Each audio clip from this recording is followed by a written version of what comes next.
No, I've had 17 professional fights now, 15 wins and 2 losses, and my amateur record was 33-0. So, I mean, it's around 50 fights. Yeah, I've had about 50 fights in total, but as a professional, 17 fights. What was the weather like in Abu Dhabi, Dricus? Oh, it was so cold the whole time. No. What is that moment when you sort of knew this is for you? What, you know, I think everyone has that story or that moment where you're just like, this is what I really want to do and this is what I want to do. Yeah, so I mean, I literally watched the movie and I thought this is pretty cool. And I was 15 years old, yes. And we drove past this place close to my house in Hartbeespoort Dam, and there was a kickboxing tournament happening that weekend. And I saw it on a blackboard outside the place, and I went in, and I was like, listen, how do I sign up to fight this place? And they were like, well, it's happening in 2 weeks, and I mean, you give up your name if you want to fight. And I just said, cool, it was an amateur event. And I started training. I just got a boxing bag for Christmas then, and that was like early January. And I started training. I did like 2 minutes a day, and I was tired, and I was like, no, that's it. And then the fight came, and I got my first fight, and I fought a senior guy. I was 15 years old. I fought a grown-up because I was quite tall for 15.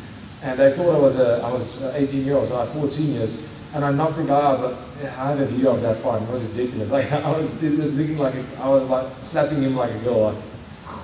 But I knocked him out in 18 seconds, and I mean that feeling. That's when I knew this is the coolest thing ever. And I mean, since that day, that's the feeling I chased all the way, and that's the feeling I still chase today. And it hasn't faded in any fight. You would think, a lot of people think, you know, the nerves fade or the way a win feels. For some people it might, but you know, for me, a loss is the most terrible feeling in the world, but a win is the best feeling you can ever, I believe, is the best feeling imaginable. Dricus, so you've always been described as a bit of a gym rat, self-described rather. How have you handled all the disruption that you know COVID-19 has wrought on athletes in particular? Yeah, absolutely.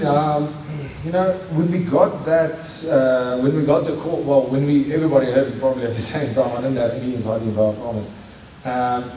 We had to close the gym down, obviously, and immediately I thought, well, if we're going to be out for 6 weeks, what am I going to do? I have not, since I was 16 years old, there hadn't been 2 weeks gone by without me training, never ever. A week maximum. Okay. And I told the guys, listen, I said Cameron Simon, even Mark Hume, McHugh, he had a license because he was essential services. My brother was also a professional, and we had a few amateurs that do live with me, and I just told those guys, listen, move into my house. You can live for free, I'll even give you food, everything. So we were 4 pros staying in my house. I have a double garage. I put up the mats in the garage.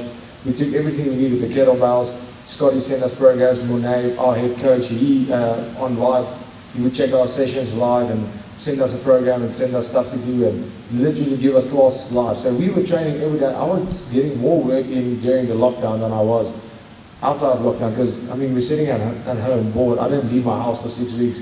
The only thing to do is grab ball, wrestle a little, get some sparring in. So I think for everybody, that was a great time for us to work on stuff that you don't really have time in a class to work on.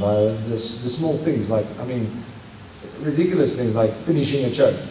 I mean, you don't have time in every class to work on finishing chokes. So that was a time we could really reflect on the small stuff that you never get time to fix, and you have so much time on your hands. Training is literally all we did. So I honestly believe that I came out of lockdown better than I did going in. And I think it was a mind shift. I was very lucky in the sense that I had the ability to get teammates living with me, and I had the mats and all that. But I think there was a lot of people that took advantage of this lockdown, and that was the right thing to do. And I was obviously thinking about maybe if the UFC call came, or if I fight the first event out of the lockdown in the UFC, which I would have, I can have a jump on my opponents because I have these teammates, and like, I mean, this guy's going to have a 4-week notice fight, and I'm going to be like ready for 6 weeks already. So that's, I guess it's a mind shift, and I mean, training is all I know daily, So if there's a will, there's a way.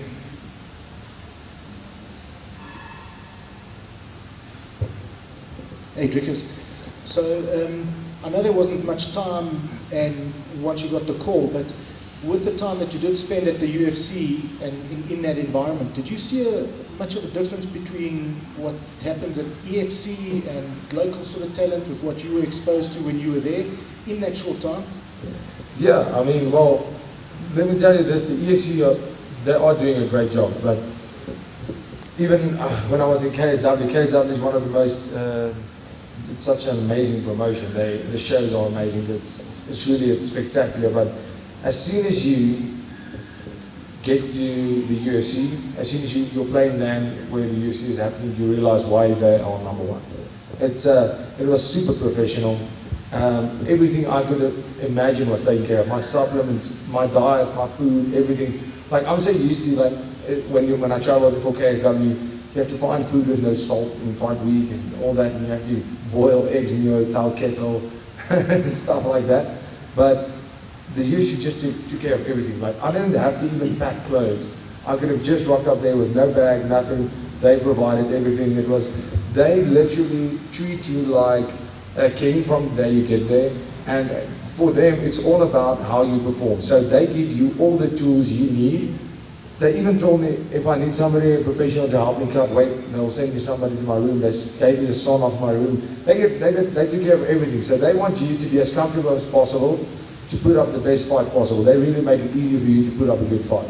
So I mean, the biggest difference I do believe is they have obviously a cash flow, and that's unfortunately what it takes. And right, the UFC gets a lot of flack, I know that, but they've been doing a great job, and I really think they're on the right path. And I think as a country and as lovers of MMA, we just need to stick together and stick to what we're doing, because right now we can see what the UFC has built.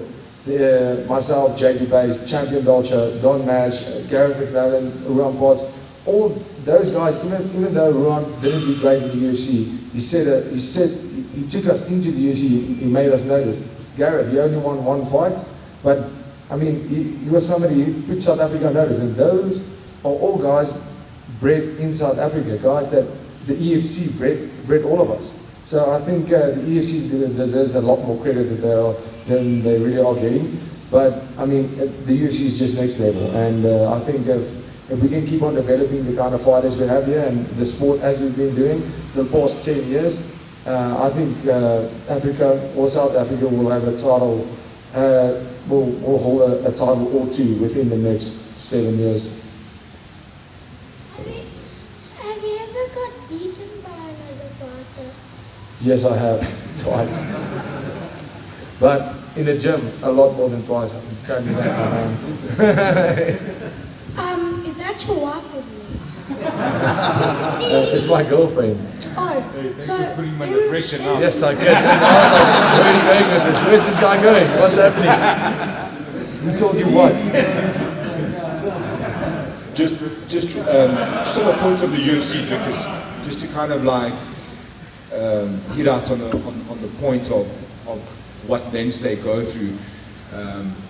They have a supplement company that's there, so like Dricus was saying, you can arrive there, do your weigh-in, and they've literally taken care of everything. People are delivering your meals, they're delivering your supplements, they're telling you what supplements to take, how to take them, when to take them. So it's like, it's a full spectrum. It's not just a cool kit bag with some clothes in. It's pretty intense. Yeah, absolutely. And a big thing about that is people didn't really, and I was shocked because as soon as I got the call, immediately I thought I had 2 weeks to prepare for the fight. They phoned me exactly 14 days before the fight. They phoned me and said, it's confirmed you're fighting. And I was like, okay, and I saw the fight times that we were fighting, and it was only 2 hour difference between us and Abu Dhabi, so it's not really something to get used to. And then I saw we're fighting at AM. I'm fighting in the morning. I'm fighting American time. So we were fighting for pay-per-view hours. We were fighting for Vegas hours. So, and I was thinking, well, if we're fighting for Vegas hours and they're only 2, and I immediately saw I'm going to be waking up at 3 a.m. I'm going to be at the arena at 3 a.m. That's when I had to wake up at 2:30 a.m. in the morning to go and fight at 5 a.m. That's ridiculous. I mean, usually you fight at 9 o'clock, 10 o'clock in the night. So the first thing I had to do was, that same day we got the call is a few lucky teammates were like, sorry, you have to be at the gym tomorrow at 3 a.m. You have to, and we started training at 3 a.m. in the mornings because to get my body used to performing at that hour, waking up earlier, and I was in bed at 5 p.m. every day, between 5 and 6 in the bed, and that was the hardest part. To wake up wasn't so hard, but to go to sleep so early, it's still light out. I mean, I was asleep by this time. So that was something to get used to. And even when we were in Abu Dhabi, so you have to get everything done.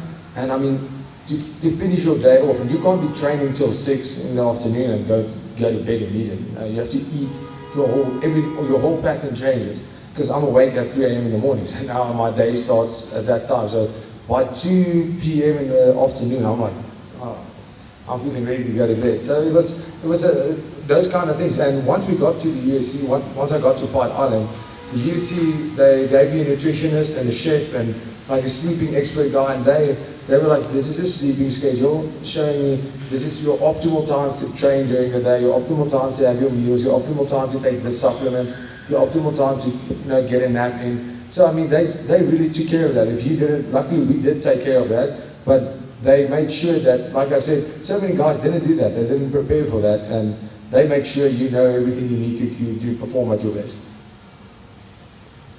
How's it, Dricus? Just a quick question.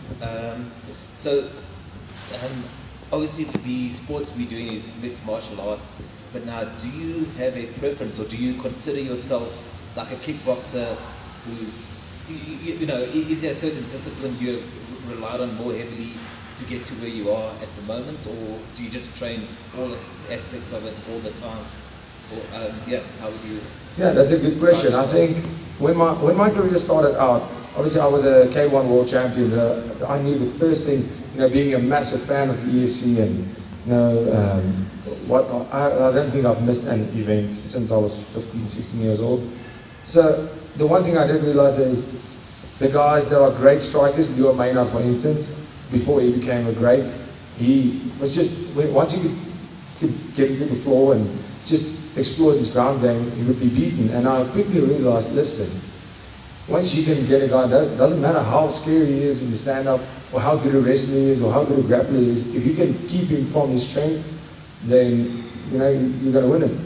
And that's where I believe I was part of the generation where that change came in. That I came from a background, but I never had the mindset of I want to knock people out. I had the mindset of I want to win the fight, whether it comes by knockout, a submission, whatever it comes. And I knew people are going to see I'm a K1 world champion, and the first thing they're going to do is try and take me down. So I worked my ground game 2-3 times harder than I ever did my stand-up as a professional MMA fighter, because my stand-up was always, I could manage. I was fine. There were some great strikers, but the worst case scenario, take them down and take the fight to the floor. And I really developed a love for the ground game and for wrestling, and making the fight almost a scramble.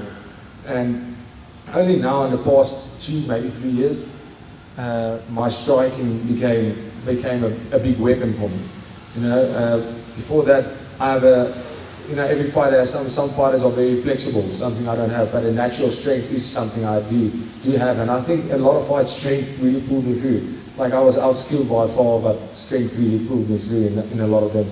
And strength doesn't help you in the stand-up exchanges. I believe it doesn't. Strength really helps you in the grappling exchanges. So I think that's something that really helped me. That where the grappling side was almost a safer place for me to be, because I could power out of stuff where I was outskilled.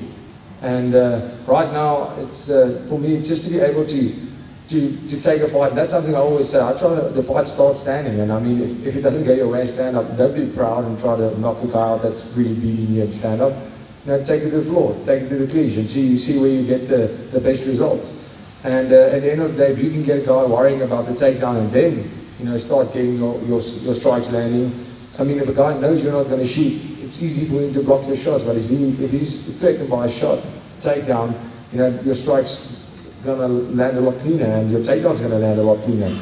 So yeah, I think in the beginning of my career, everybody thinks knockouts are the coolest thing in the world. Everybody wants to knock everybody out. But I really developed a love for the ground game, and only now my game really started to balance out where, you know, striking, wrestling, grappling, I don't really have a preference on where the fight goes. Hello, Dricus. Who do you think will be your next opponent in the UFC, or who would you like to face in the UFC and why?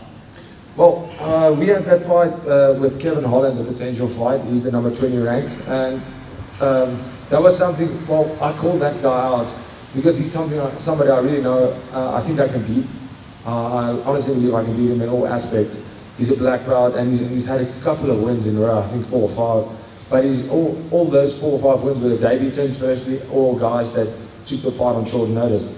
And if I look at his game, I think that's somebody that I can really beat. He's a big name, supposedly. But me and my coach, we spoke actually before the fight that that's not our way. That's not the plan we actually had, because your first fight's a 4-fight deal. So the way it works is you negotiate money for your first fight, and the 3 fights that follow your first fight, it's set. You know for your second fight, that's the money, that's the money, that's the money. Then after that, if they renew your contract for your second contract, then it's an 8-fight deal, and that's when you can really start negotiating with the UFC and say, listen, I have 4 wins in a row, then you start getting better money. So obviously we wanting to climb that ladder as soon as possible, but you don't want to be climbing the ladder in a way that's not that senseless. I don't want to be fighting big names for little money.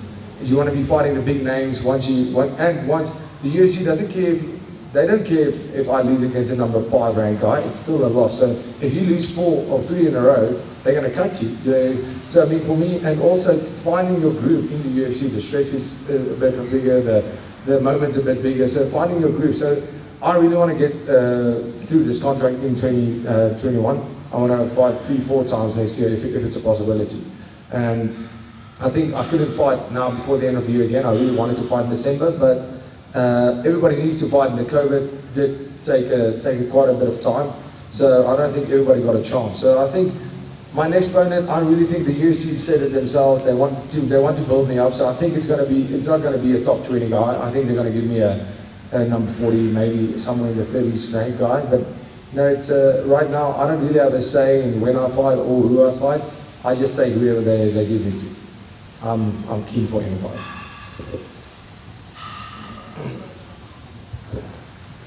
What rank are you in? What ranking am I? So after the fight I was ranked number 30, and then there was a few fights that happened. I think I'm ranked number 34 right now. What was it like to get a massive knockout on your debut and then get robbed of a bonus by Corey Sandhagen, and then have your Instagram profile hacked after that? No, well, I mean, that's what I said. I thought 2020 is the best year. Everybody was like, this year sucks, and I was like, this is the best year of my life. And then 2020 was like, what? Check this out. Bang! No. Yeah, but I mean, when I got that knockout, I was like, okay, this is great. They're probably giving out 4 performance bonuses, and there was obviously that ridiculous spinning heel kick knockout that nobody could ever beat better. Like, there's no way. I could have done a backflip and knocked the guy out and still wouldn't be so cool. So, when Sandhagen, that fight, I don't think that was going to happen. When that happened, I was like, oh, cool. Oh, cheers, bonus. That's not happening right now. But I mean, the win itself was bonus enough for me. And to have my Instagram account hacked, that was tough. That was so stressful, because I was like, what am I going to do? There was nothing I could do. I went to a forensics company. We went to a forensics company, and we were like, well, what do we do? And they're like, sorry, there's nothing you can do. And then we wanted to pay some guy that we knew. We're like, hey, can you hack? He's like, yeah. I'm like, well, I'll pay you hack back into my account.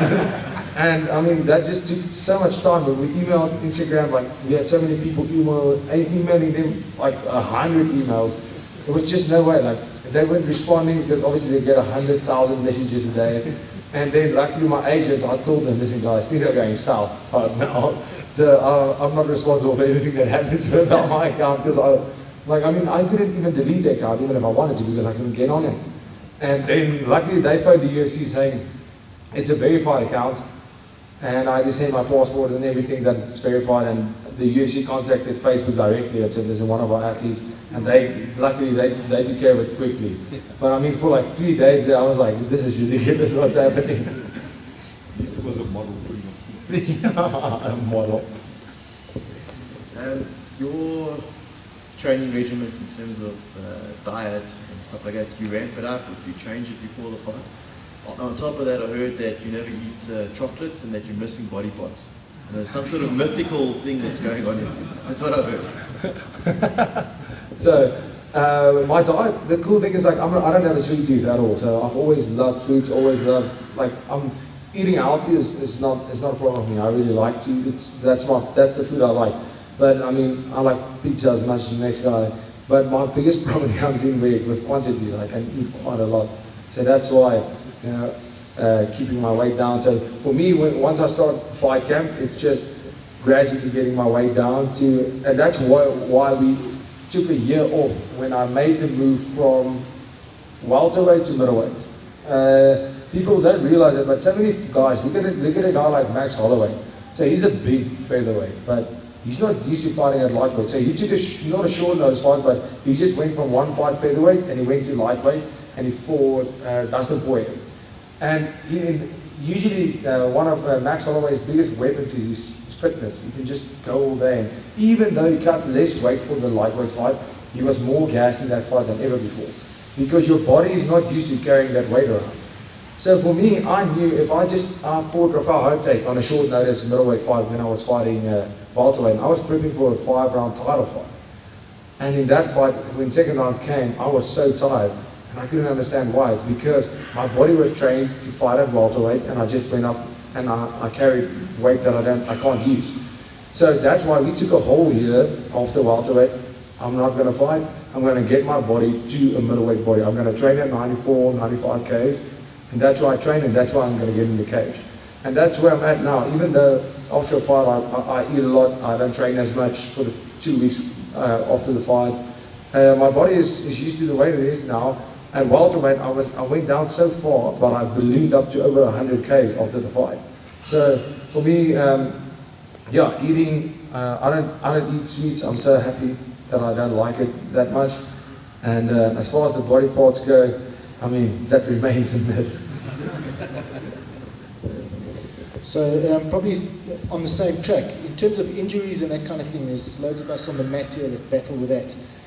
How do you handle that, and how are you holding up and that kind of thing? And any tips for us that hurt each other on the mat regularly? Yeah, I mean, that's probably, as a fighter or any sports person, I believe that's where sports heading is. If I fight in the UFC, if I think I'm going to be that much fitter or stronger than anybody in there, you're wrong. Everybody there is fit, everybody's strong, everybody's skilled in all aspects. You're really going to get a guy that made it to the UFC that doesn't work hard. It's not going to happen. So at the end of the day, I think recovery is probably the biggest weapon you can have as a professional athlete, or an athlete in general. I mean, whether you're a weekend warrior or not, if it's something you're passionate about, recovery is so important. So injuries, I've had my fair share of injuries, quite a few of them.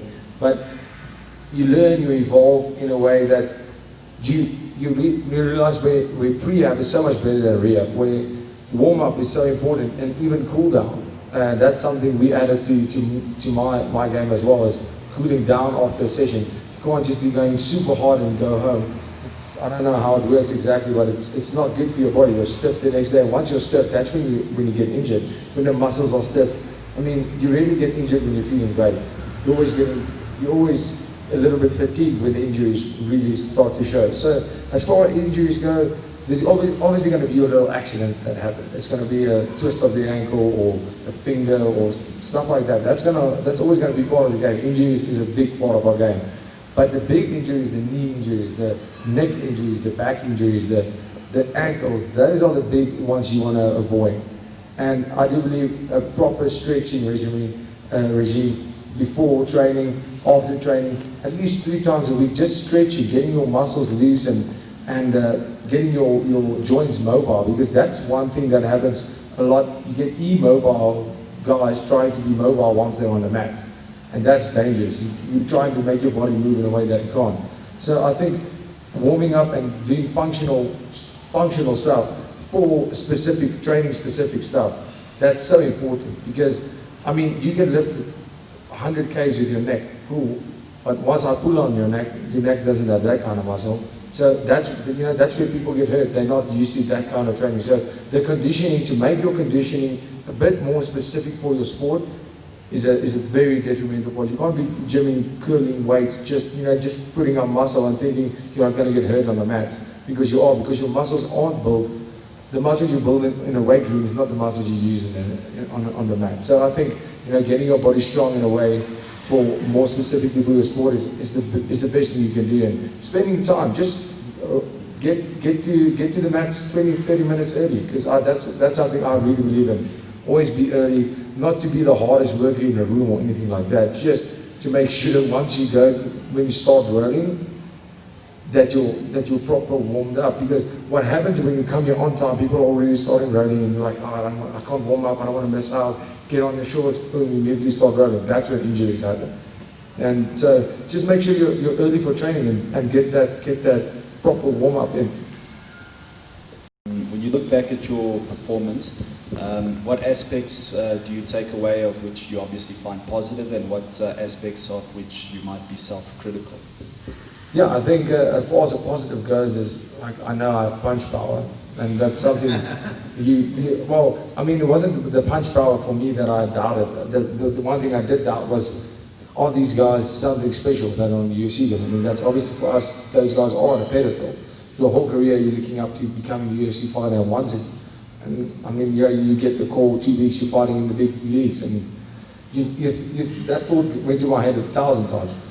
What if this guy, what if he's just double as strong as I am? What if he's just like supernaturally strong, or he just hits, once he hits you, you're going down? It's all this stuff that goes through your head. It's ridiculous, but once you get in the fight, then you realize, well, I mean, this guy bleeds like anybody else. This guy is not even the toughest guy I've ever faced. He doesn't hit the hardest of anybody I've ever faced. But, that's a positive I took out of this. The first one is out of the way, and the fact that my game plan in the fight was to go forward, keep the center of because this guy's not really a striker, he's a guy that likes to, keep it in the clinch. And all of a sudden, when the fight started, that guy closed that gap so quickly.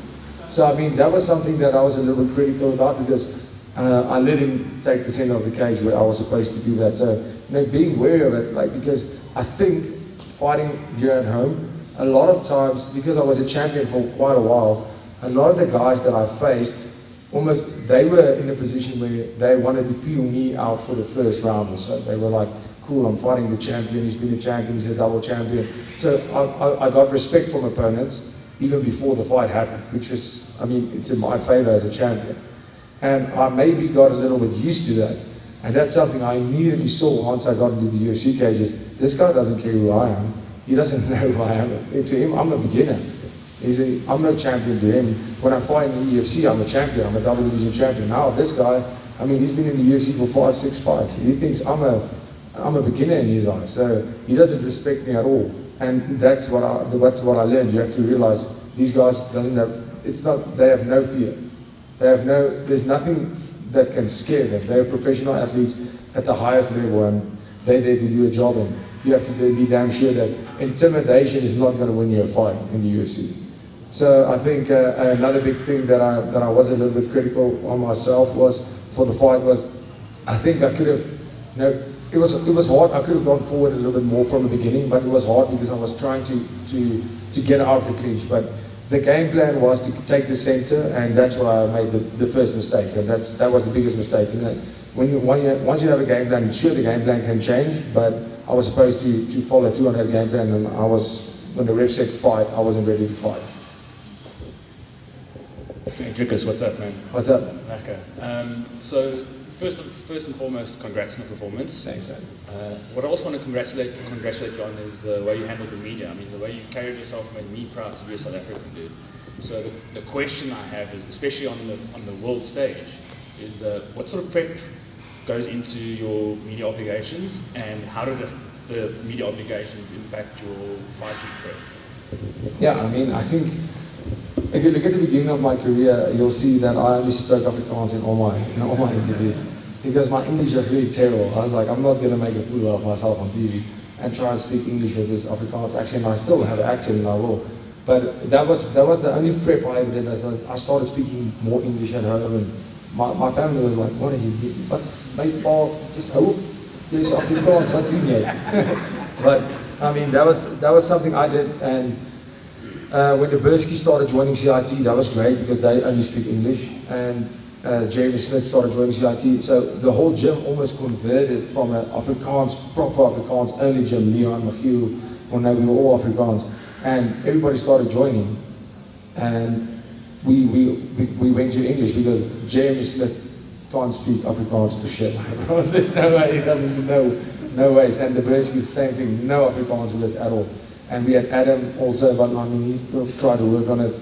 So it was immediately that was the only prep I ever did as far as media goes, is going and getting, I had to get my English better, because if you look at it from a marketing standpoint, if I was in the UFC speaking Afrikaans, that would have been terrible. I mean, it's always sucks when somebody puts on, well, for me it's not their fault, but I mean, let's be honest, if you see a guy on the mic, a Brazilian guy, and he's just put up a massive performance, and then all of a sudden they're like, oh, no. It's almost an anticlimax. So that's about the only thing I prep. But thanks for the compliment on the media. I have to say I'm usually quite comfortable with media stuff. I'm not really scared to talk in front of big crowds of people.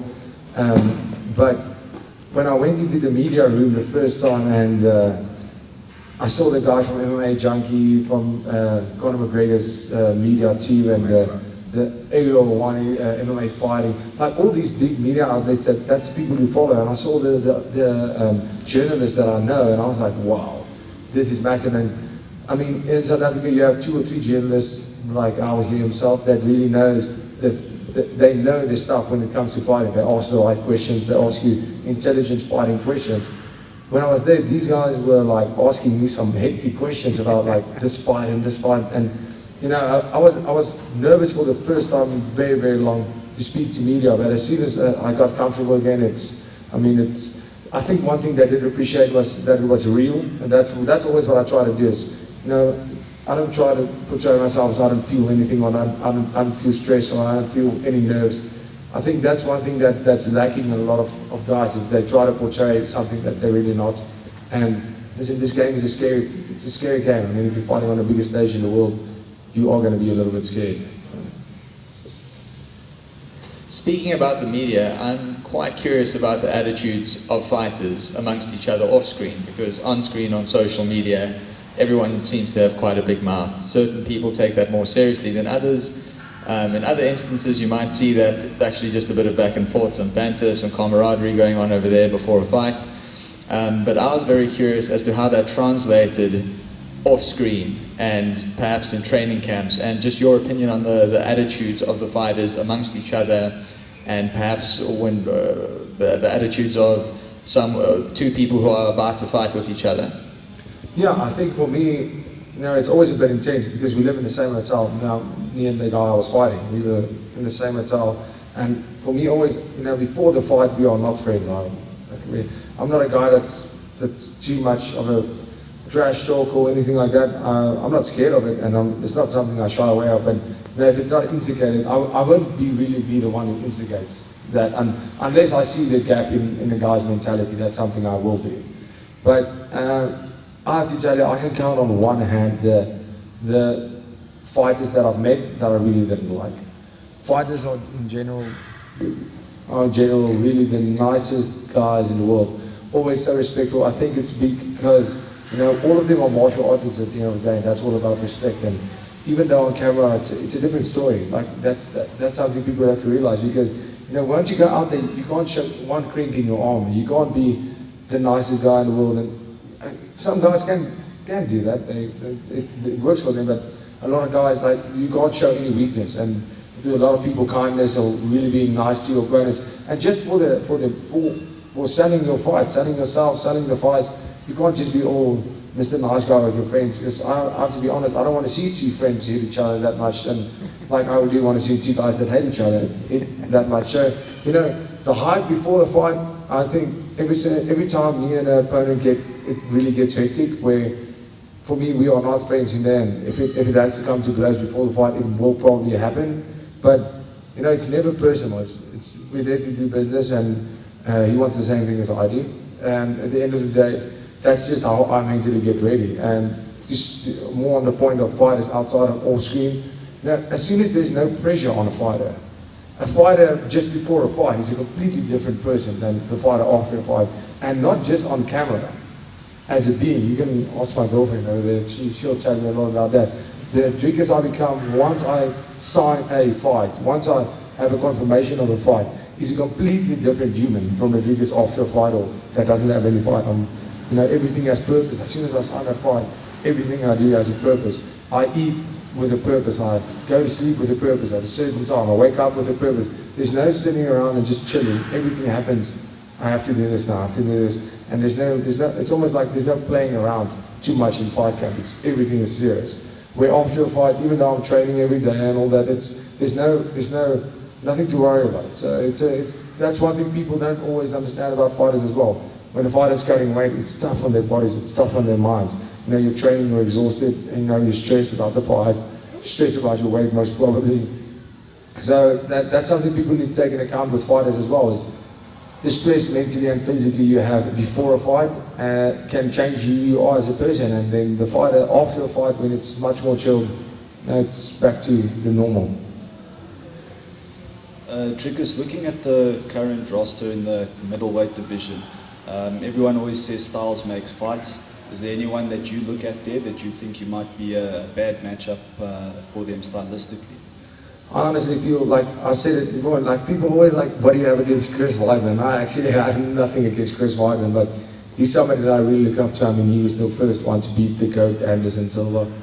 And, you know, Chris Weidman, he has a good all-around game, but I honestly believe, I think once the fight becomes dirty, like the fight becomes really a hard tussle, he shies away from that. And he's not somebody I would like to fight now, unless it's something they want me to do.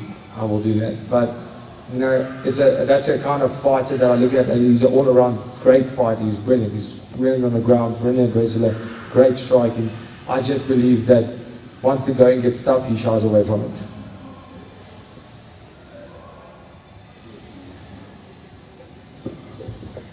Just one question from my side. What would you have to say to that young guy, sort of looking at his TV at night? I think the EFC and UFC matches are normally weird hours for us, but just passionate and sees himself being on that world stage as well. Would you have anything to say for someone like that?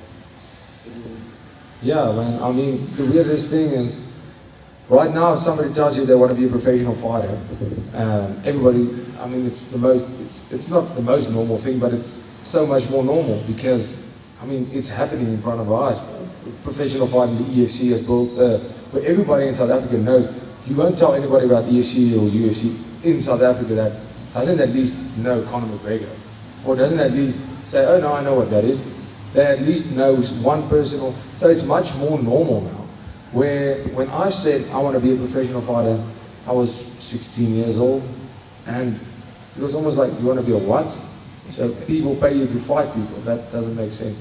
So it was a weird place because I didn't even know what I was going to do for money. Being a professional fighter sounds great, but you have to do that with a job. So I mean, for me, I just went for it, and you know, I just knew that no matter how many degrees I get, no matter which, I said, stay in school, kids. Like, you know, I finished school and I went to university, but, you know, fighting was my passion, and luckily for me, I was so young when I found my passion. And the younger you start, the better. And there's different reasons people become fighters. I think a lot of people become fighters because they come from hardships, hard backgrounds. They don't have anything, so fighting is a way for them either to get rid of anger, get out of the situation, get out of the house maybe. And some people honestly fight just because they can get a $100 paycheck for their fight, and that feeds them. My route was a little bit different than that. I did this purely for passion. I could think about there's quite a few other jobs that would have been easier for me, but no, there's nothing I would have done. No amount of money, no amount of anything that could have brought me the happiness of being a professional fighter brought me. Whether the money was there or not, fighting was the only thing I ever saw myself doing once I realized that I loved the sport. And people have to know, like, especially in the beginning of your career, it looks all glamorous when you see it on TV. You see people fighting, you see myself fighting in the UFC, you're like, oh, I'm going to be in the UFC. The road to get to the UFC is a tough one. And the road before the UFC, let's put that aside. 90% of fighters will never see the UFC. And that's the hard truth of it. Then there's only one champion in the weight division. So you have to look at yourself and realize you can't commit to do this thing halfway and think you're going to become a champion. Because if you can't become a champion in the UFC, there's no way you're going to make it to the UFC. And that's the sad truth of it. You have to be the best by a long shot, again, in your local, let's say your local competition, if you're ever going to make it in the big leagues. And there's only one way you can do that. I'm not the most talented fighter in the world. I'm definitely not the most, when I started, I didn't have the most experience in the world. I was fighting guys with 33 fights in my second, third fight. The one thing I did, I was like, I love the sport. I love the sport, I had so much passion. Every day I was just be there and trying to learn new things and just from everybody get something new, and I'm still like that. And that's where it comes in, where if you're a young guy aspiring to be a professional fighter, if you're doing it for any other reason than the passion of fighting, good luck to you, sir, because you probably will not make it. Passion of fighting, the passion of fighting is the only way that I believe you can make it as a fighter. You don't have to have the challenge, you don't have to have anything else than passion. And if the limelight or the money is something you're chasing, believe me, that's only at the end of the rainbow. There's a long way and there's a lot of sacrifice of money, of fame, of good times, your youth especially. I mean, you have to say no to so many things that a normal youngster would, I mean, the parties, yeah, you do have that after fight stuff, but especially when you're young and up and coming. There's no partying, there's no, you know, it looks like the celebrations are so awesome. No ways. You have to be in the gym next day. So, I mean, that's just something you have to consider. That is the juice worth the squeeze at the end of the day? And once you can answer that and truly say, listen, no matter about the hardship, I love fighting. Even if I don't make it, I love fighting. I want to go for it. That's what I have to say. Is if you're going to do this, be as passionate. You have to love this game.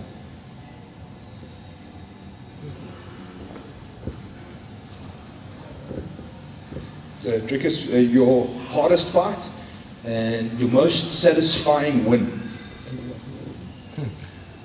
My hardest fight was JC Lumber. That was the hardest fight I've ever faced somebody. That was the closest I've ever been to dying in the cage, I think. When I fought JC Lumber, he was just like, everything I did, he matched it. And every shot I threw, he threw the same one. And then I was on top, and then he was on top. And I choked him in the second round, I think. And I literally choked him. I couldn't do anything better. Like, it wasn't like I did anything wrong.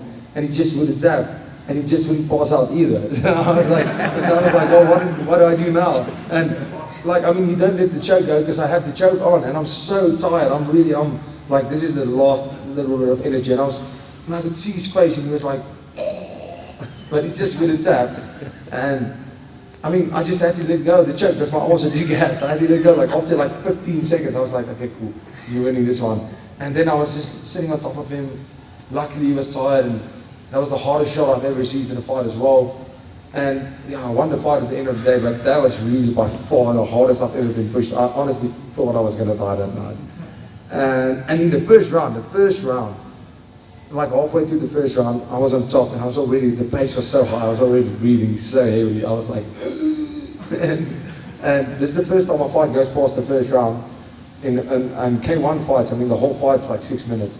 So now I'm 5 minutes in, my coach, I get in my corner, and I'm like, my coach's like, are you okay? You're looking good, you're looking good. And I'm like, I'm not okay. I'm not okay. And he's like, no, you're fine, you're doing fine, what's wrong? And I'm like, I'm not okay, I can't breathe. And he's like, don't be stupid. And I'm like, no, seriously, I think I'm gonna die. But I mean, in that fight, there was a stage in that fight where I was thinking, for the first time in my life, if he turns me around again, that's it, I'm giving up.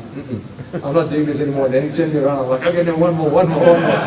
And like in the third round, I was sitting on top of him and wanting to hit him, and I just couldn't hit him anymore. And I just wanted to say to him, come on, man. Oh, you know I'm ahead on the scorecards, definitely, come on. Just come on. When I had that choking, I was like, I'm definitely winning the fight on points, but come on, let's just get out of here. But yeah, most satisfying win, Yanni Bhatti. Easy. Dricus, every so often in a fighter's career, they come across someone that brings out the best in them. Sometimes the worst, depending which way you look at it. The chemistry between them produces fireworks. Frankie Edgar had Gray Maynard, Leon Maynard had Don Madge locally, Shell Sun and Anderson Silva. At any point, do you ever look at current fighters and think, in the back of your mind, if you were to cross paths with them, that you'd produce fireworks with them?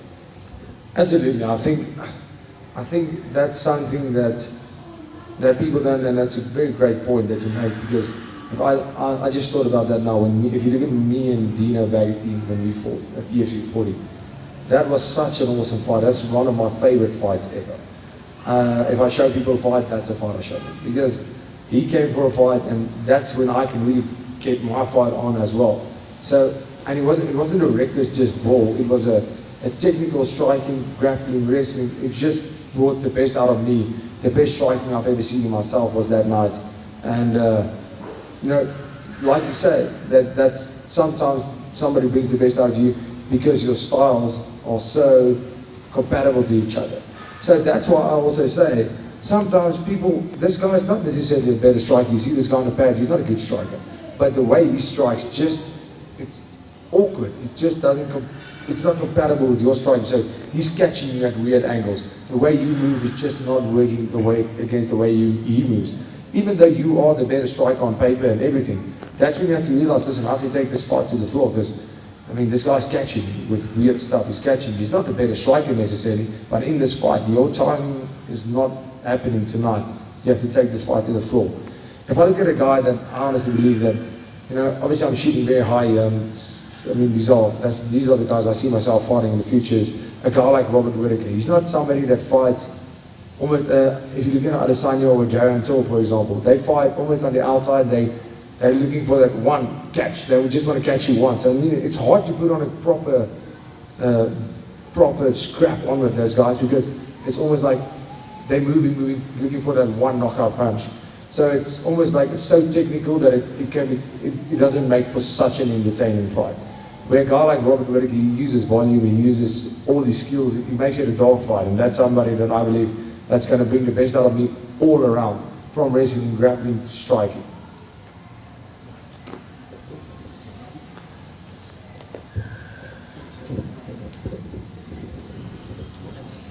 What type of competition would you say is fitting for someone who is not allowed to compete in MMA yet, but wants to be competitive, karate, jiu-jitsu, what would you say? Well, for me, the way I would have gone about it, and that's the way I actually did go about it, was from entering as many jits comps as you possibly can, and amateur kickboxing events, amateur boxing events,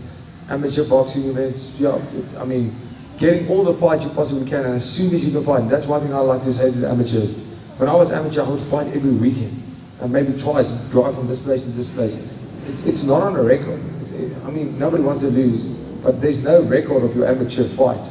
So get your losses in, get everything you need to learn in your amateur career, so that when you go pro, you are ready for it.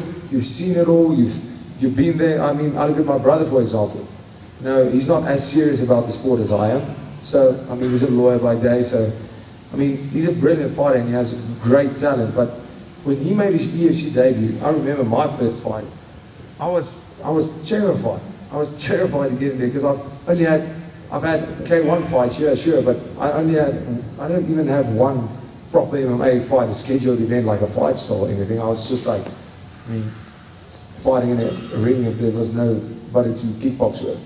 So I was so nervous getting in that cage. My brother had 13 amateur fights, 13 wins. He had 2 belts as an amateur. He went to the UFC. For him, it was just another fight. He had that experience. So once you can just get the competitive experience, getting used to that butterflies that come before a competition. Because even me, when I go to grappling comps, listen, I can get tapped out in 10 seconds. I don't care. That's not my job. I'm just there for the fun. And I'm a competitive guy. I don't like losing. So whenever I step on the grappling mat, even if I look at this guy as a beginner, and I'm like, jeez, that butterfly is still there. So that's something you have to start you have to learn to channel that mentally, because you know that fear is good. You always have to. You need that to compete. You need that fear. You just need to know where to channel it, how to work with it. So get to the kickboxing competition, get to a BJJ competition, get an amateur wrestling match if you want to. Just get everything you can to get used to competition. And that's a big thing. Is competition is something that you get used to. Competing is something, whether it's in rugby or whether it's in MMA, it's about competing in anything, you know, putting it on the line. There's a winner and there's a loser. And dealing with the fact that there's a winner and a loser. Dealing with the fact of stress before the event, to know that you want to win so badly that you have to channel this energy correctly, learning to use your adrenaline in a good way. So just competing all over the show. I mean, if there's a judo match, do it. If there's a wrestling match, do it. You're going to find your style much better that way, and you're going to get used to the competition that way.